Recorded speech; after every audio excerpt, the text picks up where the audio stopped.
What is going on, Eat Nation? Welcome to another episode of the Eat Sleep Fantasy Podcast. And boy, do we have a treat for you today.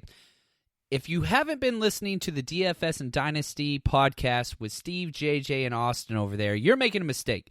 But we've got something in store for you today. We are doing a little bit of a crossover episode with the ever-present Dale DeMont, and JJ is going to be joining him for a little back and forth to make sure that you guys are aware of everything that Eat Sleep Fantasy offers you. So, sit back, relax, get ready to laugh at Dale, and have a good time listening to JJ and Dale on the Eat Sleep Fantasy Football Podcast. DFS Dynasty, Eat Sleep Fantasy. Go ahead and grab a seat. No one else as bad as this. Help you win the championships. Yeah, we got you cashing in. Steve and JJ on the case. Ain't nobody matching them. On another level, homie, watch them bring the passion in. Different level, won't believe how we do it. Sleep and lead. Kick it with your boy Steve and JJ going deep. They don't play around, keep it real. They win, you win. You are rocking with DFS Dynasty. You are rocking with DFS Dynasty. You are rocking with DFS Dynasty. What's up, everybody? Welcome back to another episode of DFS and Dynasty with Eat Sleep Fantasy. I am JJ Gosh, back again. You can find me on Twitter at JJ Gosh. If my voice doesn't sound too familiar, it's because I was busy being an adult the last few weeks. Steve held it down, going solo while I was gone. So I appreciate that, but I will not be going solo tonight. Joining me is going to be a familiar voice coming down from the main ESF pod to slum it with the DFS crew is Dale DeMont, the one and only. Everybody go wish Dale a happy belated birthday. He's going to love it. So what's up, Dale? What's going on? No, man, this is my first time ever being on this podcast. It's kind of weird because, you guys have been doing this for like 2 years or a year, 2 years, and never once got the invite. And I think I was third string today, but hey, I'm happy to be here. I mean, if you count Steve and John, you were third, but you were also first to respond, so... Every time on first JJ, we have a group chat. JJ always says, "Hey, anybody want to jump on the pod?" Or Steve, anybody want to jump on the pod? I'm always the first one. Yeah, let me know. And then like crickets. And then like 2 days later, it's like, oh, we just didn't record. We didn't get anybody. I mean, you got to weigh your options. So it's either record with Dale or put out no content. And really, what's worse? Listen, for anybody who is familiar with Eat Sleep Fantasy and checking out, because I'm going to promote this obviously heavy on the OG podcast. So for everybody joining for the first time, we thank you. Obviously, JJ thanks you, and Steven, he's usually here. But I am not a DFS guru like these guys. I don't live and sleep and breathe this stuff. But I do love DFS, and I love the strategy. I mean, it's a whole another game during the season. So I'm really excited about joining you, JJ, and maybe I'll even learn something. But hopefully, I can bring a little bit, just regular little fantasy to this DFS action. Yeah, absolutely. That's why I had you here, even if you were my third choice. So real quick, before we jump into the housekeeping, I need you to rank these from worst to first for me. Okay. Okay. The car buying process. Oh, that's bad. The house buying process or the house selling process. Worst to first. Go. Car buying process is the worst, and I'll tell you why. Well, okay, I'll rank them and I'll tell you why. Car buying the worst. House selling. No. House buying second worst or second best, and then house buying is the best thing. I'll tell you why the car buying is the worst. Because there's no way you're ever going to go in and be efficient. The car industry is so warped and so antiquated. Antiquated. Antiquated. There you go. So antiquated. Can we cut that out, or do you do anything? It's fine. So yeah, I mean, it's so old. They're using old paperwork. You're signing things. It's like they should just give you an iPad. Bam, bam, bam. Check, check, check, and you're done. But you're always there for 3 hours, no matter what. At least for the house buying and selling, like you know what you're getting into. The processes suck. You're doing a lot of stuff, but you know you're in for the long haul. and there's a good payout. One, you're selling the house, you're free. The other one, you're buying a house, you're excited. The car is like just sucky. I would slightly alter your rankings. Car buying was by far the worst. That's where I was 2 weeks ago for basically two full evenings after work, and it was a nightmare. We are also currently buying and selling a home. Buying a home means you have to go look at like 17 to 18 homes a week, only to put an offer in on one, only to find out you didn't get it, and then do it all over again the next week. Sure, yeah, that does suck. You're right. Yeah, but we've been house hunting and stuff lately too, and it sucks. But at least you see a light at the end of the tunnel. The car, I went into the car dealership knowing exactly the make, model, year, the color, the trim level, everything. I knew exactly what I wanted. I knew the price point, and it still took me 3 hours to get everything done. Yeah, that sounds about right. I didn't even test drive the car. I didn't even they're like, do you want to test drive? I'm like, no, I don't want to test. Let's just get it over with. He's like, are you sure? We could test drive and, see the new feature. No, I don't need to know any of that. Just give me the paperwork. Let's get going. Let me get my manager. It's like, Jesus It's Christ. never that easy. And just the haggling with price and what your trade-in's worth. Oh, it was a nightmare. It's the worst. But I digress. So a little bit of housekeeping. As always, check out our latest episodes along with Dale's OG pod by subscribing wherever you listen to podcasts, whether it be iTunes, Spotify, Spreaker. Be sure to leave a review. Also, we love hearing good words or otherwise, especially if Brito has offended you in the state that you live in. Mm-hmm. Let him know. Yep.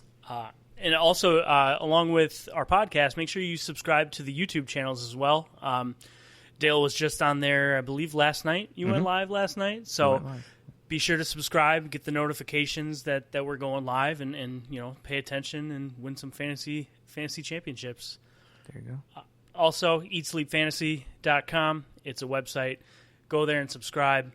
The gold package is our free redraft and dynasty rankings. You get positional tiers, all sorts of the weekly goodness. And then we also have our DFS package, which is $50 for the rest of the season. We give you lineups for FanDuel, DraftKings. I think we're going to start going a little bit into Yahoo as well. It's $50 for the rest of the year or $5 a week from now through the Super Bowl. So this also includes the playoffs and the Super Bowl itself. So be sure to go to eatsleepfantasy.com, check it out, and subscribe. There you go. Awesome. The DFS content, for those that aren't getting the DFS package, if you're listening and you don't get this package, you get all the goodness in the podcast, but to get the actual cheat sheets and to get the lineups basically set for you to win money. I mean, if you're trying to get, even if you're serious or if you're a beginner or even intermediate, if you're going into this, you need this cheat sheet at least to go off of.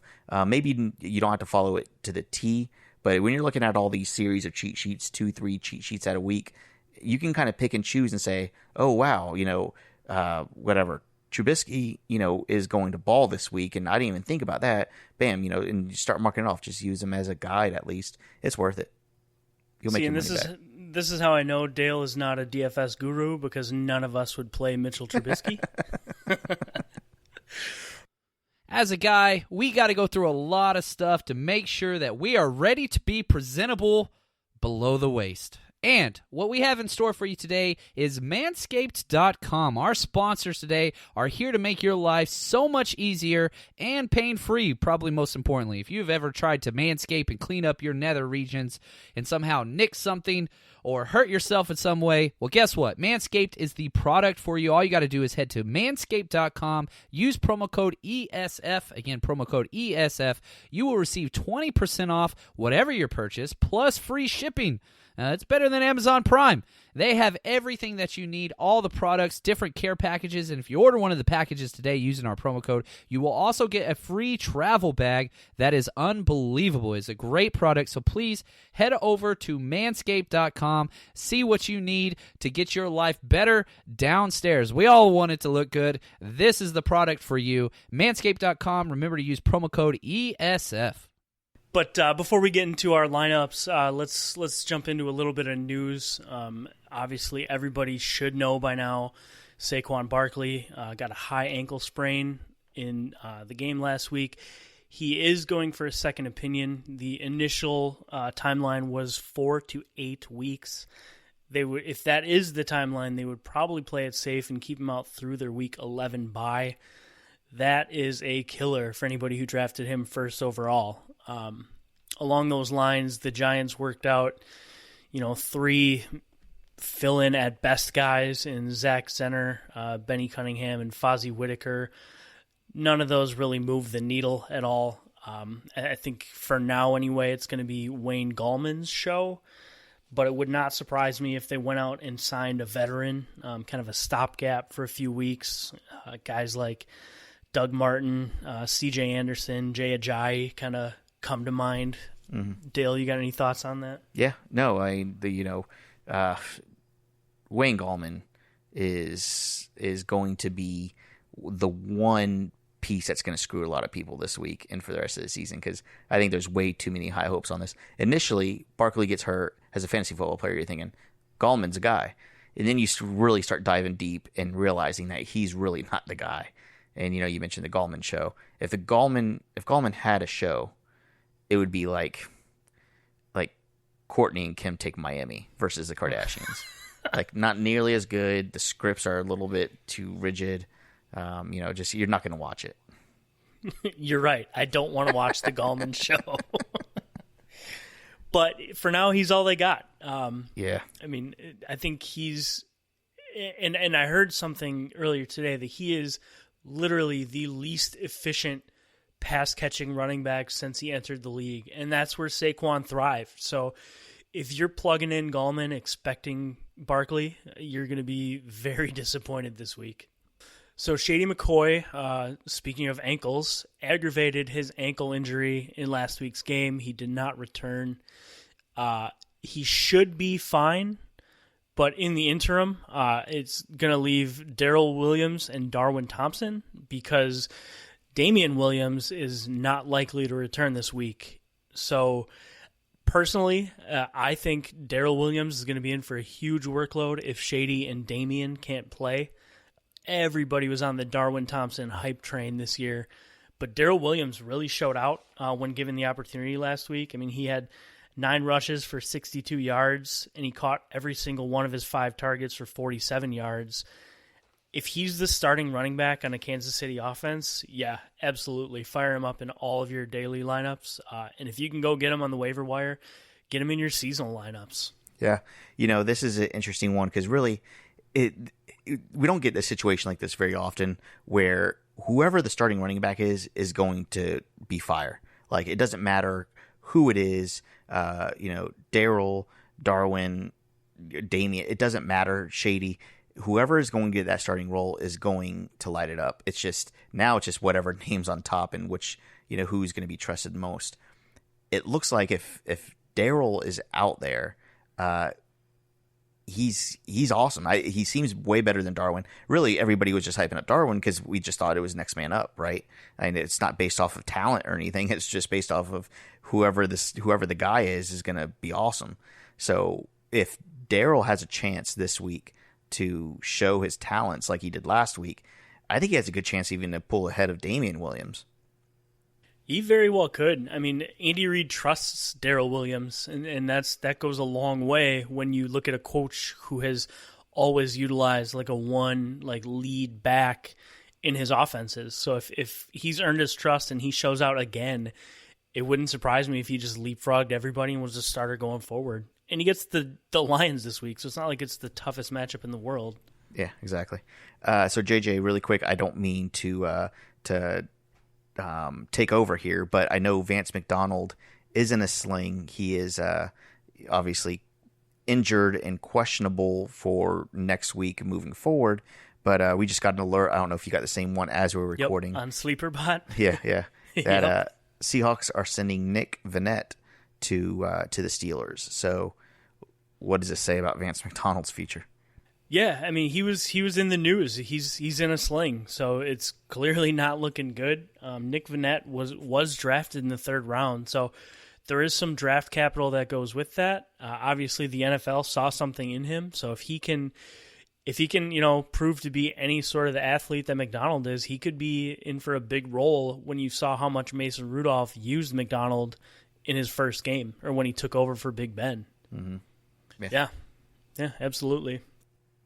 So Cam Newton, constantly hurt, potentially a Lisfranc injury, which I don't know shit about medical, stuff, especially feet. But this is supposed to be a 4 to 8 week time frame if he doesn't have surgery, and that it's looking like he will not have the surgery. Would you be surprised if they just shut him down for the year? Not at all. Where are they going? I'll tell you what. I mean, I listen to a lot of sports radio around Charlotte. I'm in Greensboro, North Carolina, a couple hours north, and the commentators here are basically kicking Cam out of town already, saying that he's done with in Carolina. So we'll see how that goes. I think Kyle Allen. I mean, how many games? I think it was 8 home games in a row that Cam didn't throw a touchdown pass, and Kyle Allen comes out there and lights it up last week. So. Yeah, he threw for 4. I wouldn't be surprised if we don't hear from Cam Newton in Carolina for the rest of his... I mean, this could be it. Yeah, and I'm going to reference a tweet that I put out last week, actually, and I'm going to pull it up here just to make sure I quote myself accurately. But it was... I quote tweeted the Roto World story that had Cam Newton likely out for the game, and I said... Unpopular opinion, Cam sitting will not be worse for DJ Moore and Curtis Samuel. I loved it. Cam has been the most inaccurate quarterback in the league so far. Kyle Allen might be an improvement from a passing standpoint. Yeah. And he goes out and throws 4 touchdowns. So we saw the exact same thing here with Daniel Jones and Eli Manning. It's not going to get any worse. Exactly. And people were saying, "Oh, what's going to happen to Evan Ingram?" Well, he's going to get the ball thrown to him more accurately. That's for sure. So, along the Daniel Jones line, did you know that he, in last week's game, surpassed Eli's season high in rushing touchdowns? That's crazy. Eli has never ran for more than 1 in any season. I didn't know that. That's a cool stat. That's crazy. So, next on the injury line, we have Alshon Jeffrey, Dallas Goedert, and Deshaun Jackson. So, Goddard and Jeffrey got in full practices today, so it looks like they're on track to play, but Deshaun Jackson is doubtful. Both of them, Alshon and Dallas Goedert, playing, I would say, downgrades Nelson Aguilar. I still think he'll be out there in 3 wide, but he's going to be the third option behind Alshon and Ertz. Really not much to talk about there. Speaking of not much to talk about, C.J. Anderson worked out for the Texans. The only thing that this says to me is that they are not sold on Carlos Hyde being the early down workhorse, and they still don't trust Duke Johnson for more than a satellite pass catching back. Mm-hmm. What do you think there? Yeah, I think Texans think that this backfield is a mess. I don't think they know what's going on. I don't like any of the backfield. I don't care if C.J. Anderson starts for the Texans. I'm still really wary of starting and playing anybody in season long DFS whatever. I'm nervous however way it goes. Yeah, and it's tough to trust anybody behind that offensive line. Like they've improved since last year, but they're still not great. Nope. So, T.Y. Hilton is unsure of his own Week 4 status. So he wants to play. He said it just depends on how he's feeling. If he sits, I think they will be significantly more run-heavy, which favors Marlon Mack, and I think they'll use 2 tight ends a lot more, which could funnel more targets to Jack Doyle and Eric Ebron. 100%. I was going to say, I was wondering where you're going to go with this because I know Paris Campbell, a lot of people are talking about him being the beneficiary here, but I like both these tight ends. You hit it on the nail. You hit the nail on the head, whatever this saying is. Yeah, I Jack Doyle and Eric Ebron. I have Jack Doyle in the Superflex League in the SFB, and I'm playing Jack Doyle for sure. Yeah, spoiler alert for my article that hasn't come out yet. He's one of the streaming tight end options you're going to have this week. There you go, man. Shameless plug. So Darius Slay is going to be questionable this week. So they get Kansas City. That's the last thing you want is your top cornerback going to be injured with the best offense in the league coming into town. So that hurts. I don't think it's an upgrade for anyone. I think it's an upgrade for kind of the unit as a whole. I think Patrick Mahomes is just going to be a stud again. Yeah, of course. Without a doubt. I mean, Darius Slay or not, this was going to be a pretty bad game. So, Right. Well, I mean, by bad, I mean bad for the Lions. Yeah, fire up all the Chiefs, but don't play many of the Lions. So Jordan Reed, report a couple days ago that he might be forced to retire because he's had too many concussions. Report today that Jay Gruden expects him to return, but didn't give a timetable. I think he's had like 8 documented concussions. At what point do you just not let the guy back on the field? Yeah, and we're talking about 8 documented. How many undocumented? Because, I mean, football players, they can concuss a lot without reporting it. So, I mean, this guy's brain has been rattling inside his head for years. It's dangerous. Yeah. Yeah, I hope for his health he retires. But I have him in a few dynasty leagues, but I'll gladly cut him if it means he's going to, live a full life. Well, at what point is, I guess, this is a much longer conversation, but, at what point is the employer responsible for making him retire? If he's putting his body on the line, I mean, I don't know. Yeah, I know it's a debate and longer story, but it's interesting how this is going to play out. Yeah, absolutely. So earlier, Dale and I talked about some lineups that hit last week. So I wanted to kind of briefly cover some of these on FanDuel.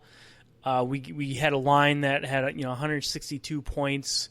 You're going to see a lot of similarities in these 4 lines that we're going to talk about, but it was a cash lineup. It doubled up easily. It had Dak Prescott, Zeke Elliott. So it had the Cowboys obviously against the Dolphins. Dalvin Cook went nuts against Oakland. Sterling Shepard, Mike Evans, who caught 3 touchdowns, went for like 190 yards.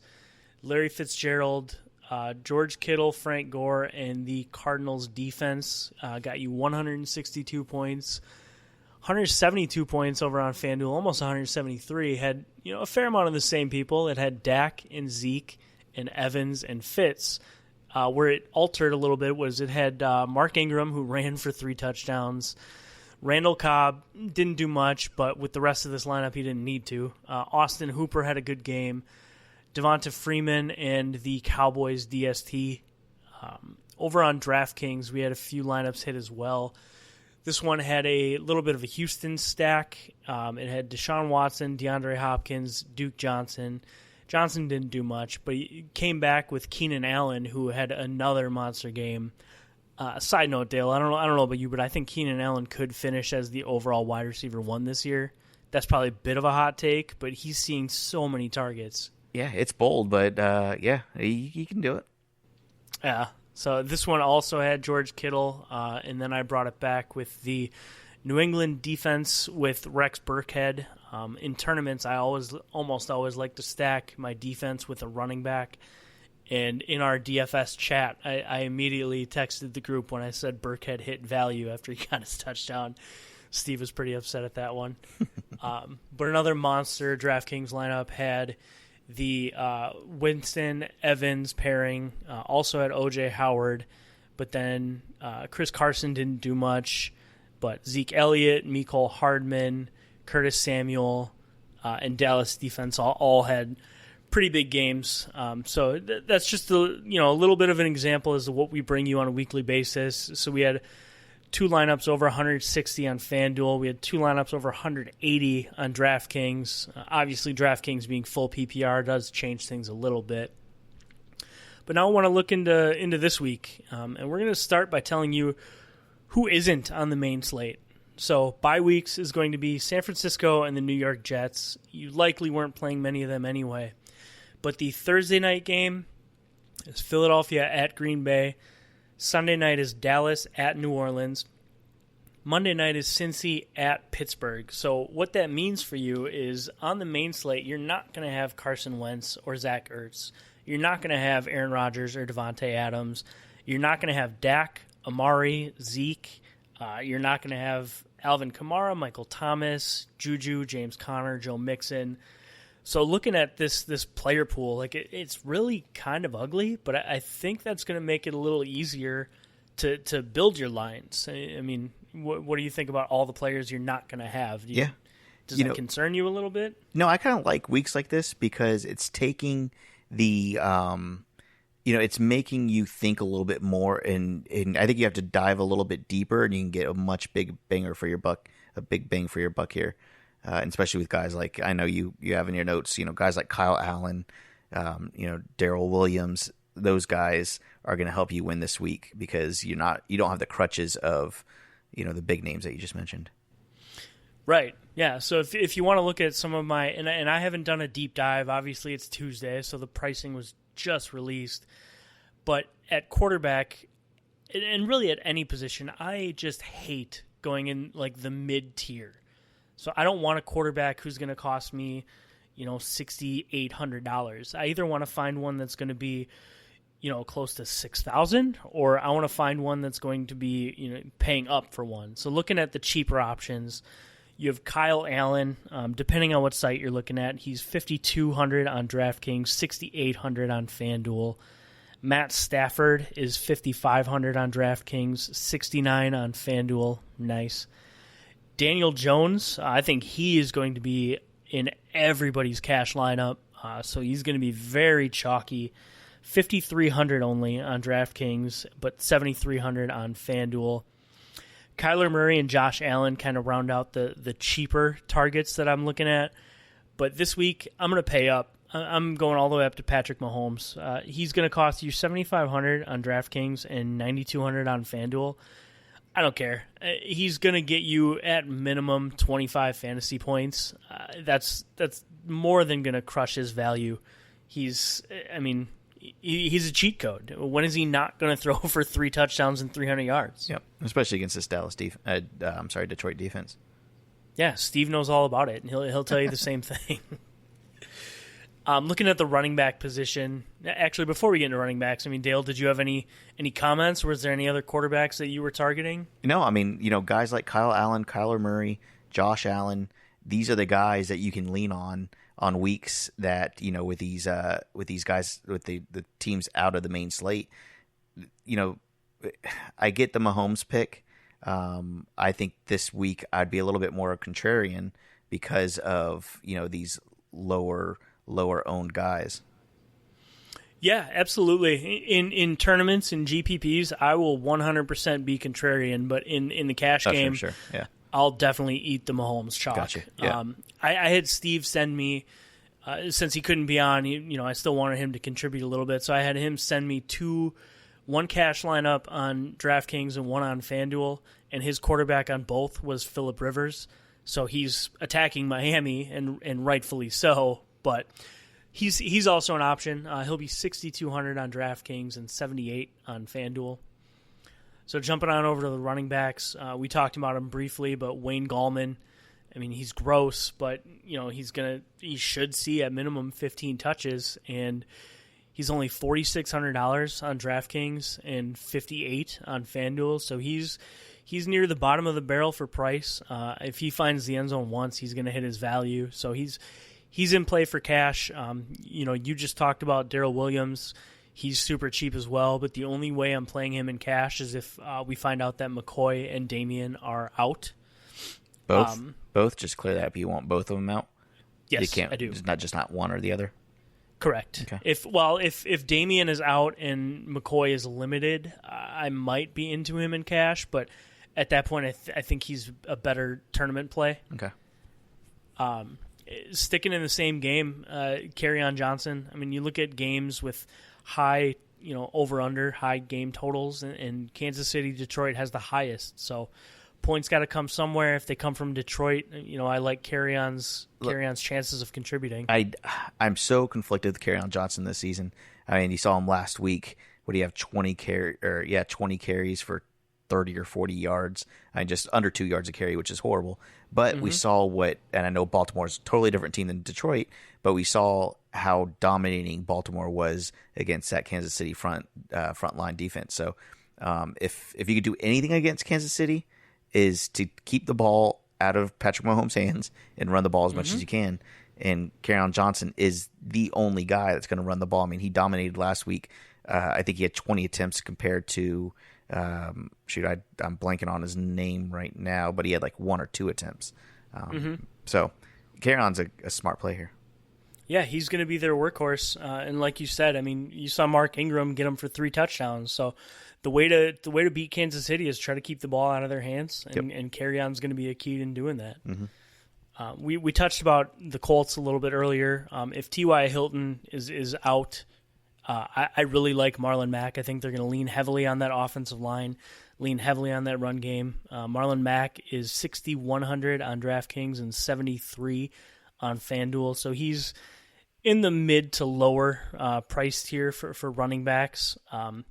Jumping on into the more expensive running backs that I'd like to have, you got Austin Eckler playing against Miami. I mean, fire up anybody playing against Miami. The next two are playing each other, which could be an ugly game when you have Mark Ingram and Nick Chubb as Baltimore faces Cleveland. I don't know if there's going to be much room to run on either front, but they are locked into 15 to 20 plus touches, and that's really what I look for in my cash game running back is all about opportunity. Give me guys who are going to see the ball. So I between the two, I would probably have to lean Ingram only because I think Cleveland's defense is going to be easier to run on than Baltimore. I mean, do you have a feeling about either one? I agree. I mean, I do. I still like Nick Chubb here, but you're picking one or the other. I like Ingram much better. Yeah. And I believe he's a little cheaper. Ingram, well, no, he's not. He's a little bit more expensive. Ingram is 6,600 on DraftKings, 78 on FanDuel. And then there's Christian McCaffrey. With Barkley out, he is the highest priced running back, 88 on DraftKings and 9,000 on FanDuel. So you're paying up, but, I mean, you saw what he was with Kyle Allen. I think he ran the ball 24, 25 times, plus the catches. I mean, his ceiling is sky high. It's nuts. And his floor is the highest of anybody on the slate. So he's definitely going to be in my cash game lineups. I mean, trust him absolutely to finish as the RB1. I mean, we're not really hesitant to, when we see the box score to see Christian McCaffrey with 150 to 200 yards. Like, we're not really, total yards. We're not really blinking an eye at that. I mean, it's absolutely possible from week to week. And that's crazy. Another week. And then you add in a touchdown or two on top of that. It's guaranteed almost. Yeah. And a guy we talked about earlier is Keenan Allen. He is going to be in probably every one of my cash lines. I think his target share, even if they get up on the Dolphins, I mean, how do you think they're going to do it? Like, they're going to have to score points to get up, and I think Keenan Allen is such a huge part of that offense. It's going to flow through him. Look, I mean, as bad as the Dolphins are, and they're horrible, and I've disowned them this year. For those that don't listen to the OG pod that are listening to this, I used to be a Dolphins fan, grew up in Miami in 1982. I was born, and I probably started watching them around, 86, 87, all the way through my whole adult life. I disowned them. So I'm not a fan of theirs anymore, but when any team is playing in the NFL, you have to assume, hey, they're an NFL team. They suck, but we got to keep our foot on the pedal. So, I mean, I think that Keenan Allen's going to be looked at as for at least 3 quarters fairly heavily. And I'm looking at I don't know if it's sneaky. I know you mentioned it, and maybe it's talked about way more than in other places, but Keenan Allen is dominating the target numbers among wide receivers by, he has 42 targets. The next highest is Sammy Watkins with 32. And he's the only wide receiver with 400 total yards so far and 3 touchdowns. That's pretty crazy. I think the key for him is going to be health. Absolutely, yeah. I think he's got to stay on the field. But it's crazy how much he's dominated through 3 games, and people aren't shouting him from the rooftops yet, which is interesting. Give it time. Yeah. But I do want to say that I said it here first. He could finish as the wide receiver 1. And not to get too off topic, but speaking of the Dolphins, did you see how dumb Amari Cooper made Xavier Howard look on that touchdown? Stupid, man. He had him all, and that's the one talented guy that they have on the defense. So I'm kind of thinking he's already checked out, and he won't even follow Keenan Allen into the slot. So he's going to get some undrafted 8th round draft pick or something trying to cover him. I think Keenan Allen's in for another monster week. A little bit less expensive. Look at what Sterling Shepard did once Daniel Jones took over. You got Sammy Watkins, which you just talked about, 32 targets this year. 32 targets in a Patrick Mahomes offense. Yeah, give me all of that. Mm-hmm. And then on the other side of the field, Kenny Golladay and Marvin Jones. Like I mentioned before, this game has the highest over-under on the slate, so I would like as many pieces of it as I can get. Do you have a thought on if it's Golladay or Jones or both? I think it's going to be a week-to-week thing. Gut calls, looking a little bit deeper into who's guarding who, week to week. This week, I don't know. I'll be honest with you. This week, it could be both. Yeah, exactly. I mean, I would always lean Golladay, but who knows? Yeah, I mean, he's likely to see, more targets, but it's just a matter of if he can find the end zone, if he's not being doubled. Right. Next guy I'm going to say is really only if Julian Edelman is out. Do I want Philip Dorsett in my cash lines? But he's super cheap. He's $4,700 on DraftKings, $59 on FanDuel. You can't ignore the price for Dorsett here. Even if Edelman plays, Tom Brady could still spread the ball around. The run game isn't what we thought it would be at this point. I like Dorsett a lot this week. Yeah, man. So when you think about cash games, and I talk about players hitting value, you want them to essentially double their price. So he's $4,700 on DraftKings. So you double that, that's 9.4. So it's going to take him 34 yards and a touchdown to hit value, or just 90 yards with a couple of catches. I think he could definitely hit value, but if Edelman is out, he is in a smash spot. Okay. The next two guys, I had them both in one of my lineups last week, and I don't hate doing it again, but it's Christian Kirk and Larry Fitzgerald.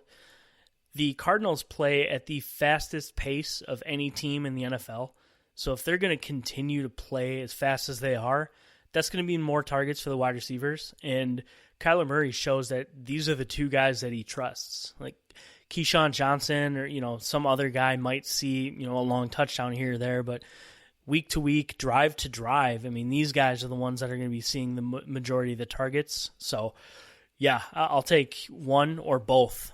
If you had to pick, I guess which one would you go with? I'm going Christian Kirk. Yeah, I also I hate the he's due narrative, right. But he's due. I don't think he's got a touchdown this year. I think they've all gone to Fitz. Yeah. So he's not going to go, the entire season without scoring. I think it's coming pretty soon. Yeah, I do too. I like Christian Kirk a lot. The last guy for cash that I want to talk about is John Brown. Like it. Again, dirt cheap. I mean, he's $5,300 on DraftKings, $56 on FanDuel. He's probably a better FanDuel play for me only because he's not really the PPR monster. I mean, John Brown will be the guy that, 4 catches for 120 yards and a touchdown. He's not going to be the Julian Edelman 11 catches for 90 yards. So he's more of a ceiling play, and he's also probably more of a FanDuel play where you don't get a point per reception. I mean, do you like John Brown at all this week? Yeah, I mean, just looking at, I know we can't constantly be looking at his past games. It's only week 4, so we've had 3 full games. But, he started the week in targets, starting from week 1, was 10, 8, then 5. You think that his normal target share is going to be, above 5 and below 10, so maybe even out somewhere, 7, 8, 9 targets a game is probably what he's going to be looking at, which is very solid. I mean, so you're looking at, maybe 7, 8 catches a game. I think that's pretty solid. And for a Bills team that is obviously improved, and, with Josh Allen there as well, I like John Brown a lot. Yeah, I mean, he's essentially the number one receiver, and his quarterback is a huge arm. So, and that's what he's good at. He's good at running down the field and catching a deep ball. Yep. Tight end for me this week is really, really, really easy, and I'll get into why in a second. Obviously, you look at the higher price guys, Travis Kelce, Darren Waller, which, by the way, Darren Waller out of nowhere, just putting up numbers. Nuts. And Evan Ingram are the 3 most expensive tight ends. They're all fine in cash, but for me, it's either Will Dissly or T.J. Hawkinson. Interesting. T.J. Hawkinson is $3,300, so he is dirt cheap on DraftKings, $5,200 on FanDuel, so not much more expensive. And that goes along with what I said earlier. With this game has a high over/under, so the tight end, he's probably going to get targeted. If he can find the end zone, he's going to return his value. The Will Dissly play is where I'm at, but my fear is that he's going to be owned everywhere. So I'm going to read off the last 3 tight ends to go against the Arizona Cardinals. TJ Hawkinson, week 1, 6 catches, 131 yards, 1 touchdown. Mark Andrews in week 2, 8 grabs, 112, and a touchdown. Greg Olsen last week, 6 grabs, 75, 2 touchdowns. So on the year, the Arizona Cardinals have given up 20 catches, 318 yards, and 4 touchdowns to tight ends. Give me all the Will Dissly for 3,600 on DraftKings and 54 on FanDuel. It's an easy play for me. He might be in every one of my lineups, cash or tournament. I think that's pretty smart, man. I like it. I'm not crazy about the Hawkinson play, but for sure, Dissly, that's almost a sure thing for me. Yeah, Hawkinson's kind of come back down to earth since he got the Cardinals in week 1, but with a game that's going to have such a high score, according to Vegas anyway, I'll take any part of that I can get, and he's the cheapest part. So, looking on over at the defenses, obviously the Chargers are in play. They play Miami, and I don't know how many more times we have to talk about the Dolphins, but play the Chargers, but know that you're paying up for them. They are the most expensive on both sites, $3,800 on DraftKings, $5,300 on FanDuel.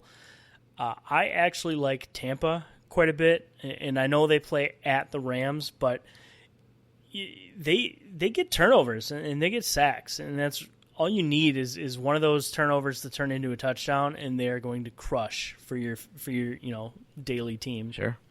Any other defenses out there that you like or are avoiding? Yeah, I mean, the one defense that I'm looking at right now is Baltimore versus Cleveland, just because Baltimore's been on fire. And you saw, they were able to at least slow down for a little bit, although Patrick Mahomes still, their offense was still able to score 30-plus points. But the Ravens kind of held their own, and I think they can do more against Baker Mayfield. So I really like Baltimore. I don't know what their price is. Do you have that available, JJ? Yeah, give me 1 second. Because I have a feeling they're not going to be that high top tier price, and you could still play with confidence. The Ravens are 3,200 on DraftKings, which has them pretty much right in the middle. Yeah. So you're not overpaying, but they're not dirt cheap as well. So yeah, it's definitely a viable play. And this goes back kind of to Baker Mayfield conversation. Do they get Baker Mayfield back on track to do what he was doing last year? I think they're asking him to do a lot more and play outside of his game. So as soon as that clicks, I don't think this is going to be a good play. But this week, whoever's playing Cleveland, I think, has a good shot. And Baltimore just so happens to be a pretty good defense, too. Yeah, absolutely. And we kind of talked about the poor O-line in Houston as far as run blocking goes, but Cleveland's offensive line is awful. Baker has almost no time to throw, which that's a little concerning for a guy that likes to hold on to the ball and make things happen. Right. So if that's the case this week, yeah, Baltimore could absolutely capitalize. Yep. I do want to mention just really quick those not only playing DFS but in season long. Ravens do have a pretty good schedule coming up: Pittsburgh, Cincinnati, then Seattle. So at least for the next couple weeks, they're still good plays. Oh yeah, absolutely. So now we'll take a little bit of time to talk about some GPP a little bit with some game stacks. With stacks like this, you want to look at the over-under. And right now, for the highest over-under on the slate, we've talked about it before, Kansas City and Detroit, over-under is going to be 54 points. That's a lot of points, so you're going to want to get part of this game at least. I like, speaking of being just a little contrarian, I'll stack the Lions. I'll go with a Matt Stafford, Kenny Golladay, Marvin Jones stack, and then if I bring it back with Darrell Williams and Travis Kelce, or Mecole Hardman and Travis Kelce, that right there could be a fair amount of your fantasy points for daily. Another game that I like for a game stack is going to be Tampa Bay at the Rams. That's the second highest over-under. I don't think Mike Evans is going to repeat. He's going to see a lot of Aqib Talib. So if I'm stacking Winston, I'm going to be stacking him with Godwin and O.J. Howard, and then probably bring it back with one of the receivers. Tampa's been sneaky good against the run, so I don't advise playing Todd Gurley in any form, cash or GPP. Any plays from those two games? Yeah, I mean, I do like, and if you have the price, I'm sorry I don't have it in front of me. For O.J. Howard, I know you talked about Disley. I'm curious what O.J. Howard's value is compared to Disley this week, because I do think that O.J. Howard showed a little bit of promise last week, and he's going to get back on track, especially what we saw from Evans. I think Winston is definitely capable of feeding some of his receivers and scoring some points. So, yeah. So on FanDuel, Will Disley 5,400, O.J. Howard 5,900. So he's more expensive on FanDuel. Okay. Jumping over to DraftKings, Disley at 36, O.J. Howard at 3,900. So he's more expensive on both sites. But like you said, I mean, he could be under the radar. So I don't think he'd be high owned. I don't think he'd be the chalk tight end. He's absolutely in play for tournaments. I mean, just looking at this over under, we look at these over unders and really take it in constant consideration, just because Vegas knows what they're talking about, and they're usually pretty close. Exactly. So if I'm ever in doubt, I'll kind of use that as a tiebreaker. Sure. I'm like, okay, well, yeah, this game has an over-under of 50, and this one is 38. Okay, I'll probably go for the 50. I mean, there's not just a couple Dale and JJs in Vegas like making these numbers. These are, this stuff really is down to the science. They usually get it within points, within 1 or 2 points. Right. Which is why the over/under is usually set at a half point, because they know what they're talking about. That half point makes a difference. Yep. Another game with a high over/under, and we talked about it briefly, is Seattle, Arizona. With the pace that Arizona runs, there's going to be so many plays in this game that you could stack either side and bring it back with anybody on the other side and be just fine. Like if you did a Kyler Murray, Christian Kirk, Larry Fitzgerald stack, and then you had Will Disley coming back for Seattle. Or you could do, Russell Wilson, DK Metcalf, Will Disley, and bring it back with David Johnson. I mean, I think he's definitely a GPP running back that I'd target, only because they're not using anybody else in the backfield. But what concerns me a little bit about Seattle's backfield is Chris Carson's fumbles. I mean, is he going to play a full game? His price is getting down there where he's more reasonable, but last week I had him in a lineup and he just absolutely killed me because they didn't trust him after he fumbled again. So I don't know. I mean, do you think if Rashad Penny plays, are you going to have any Penny? I am concerned about Carson, but I'm not even close to considering Penny right now. What about CJ Procise? I mean, he came in and played a majority of the second half. Is he going to repeat? Again, the same thing. I'm waiting to see this week. Absolutely not. I don't trust him. I don't trust. Okay. I don't trust Carson, but I'm not touching any of these running backs for a couple weeks. That's fair. And one other game that I think is going to be kind of sneaky, and it may not be because the offenses are so good. It may be just because the defenses are so bad. But that Washington-New York Giant game, I think Daniel Jones is going to be chalk, but Case Keenum is going to be able to throw all day on that JV defense the Giants have. So stacking some Washington and Giants could win you some money. Keenum is sneaky because just everybody, what have you done for me lately? Everybody just remembers him being on his back when he just played the Bears on Monday. So, yeah, I mean, this could be sneaky where people are, fading Keenum just because of his performance. Absolutely. And I think primetime games are a blessing and a curse because everybody sees it. So if you have Devontae Adams this coming week and he goes off, it's a good thing. But if you don't have Devontae Adams and you want him as like a trade target and everybody sees him go off, you're not going to get him for cheap. So and it's kind of the same thing like you just said. Everybody saw Keenum on his back, so they might not want to play him this week. But, the Giants are not the Bears. It's a significantly easier matchup. Yep. I agree. Yeah. Well, were there any other games you wanted to touch on? I mean, that's pretty much it for my GPP stacks. No, I love it. Okay. Nice. Well, hey, I appreciate you taking the time and joining us, slumming it down with the DFS pod. It was fun. I appreciate, I feel like, I've been holding the clipboard for too long. It was time for me to get in some action.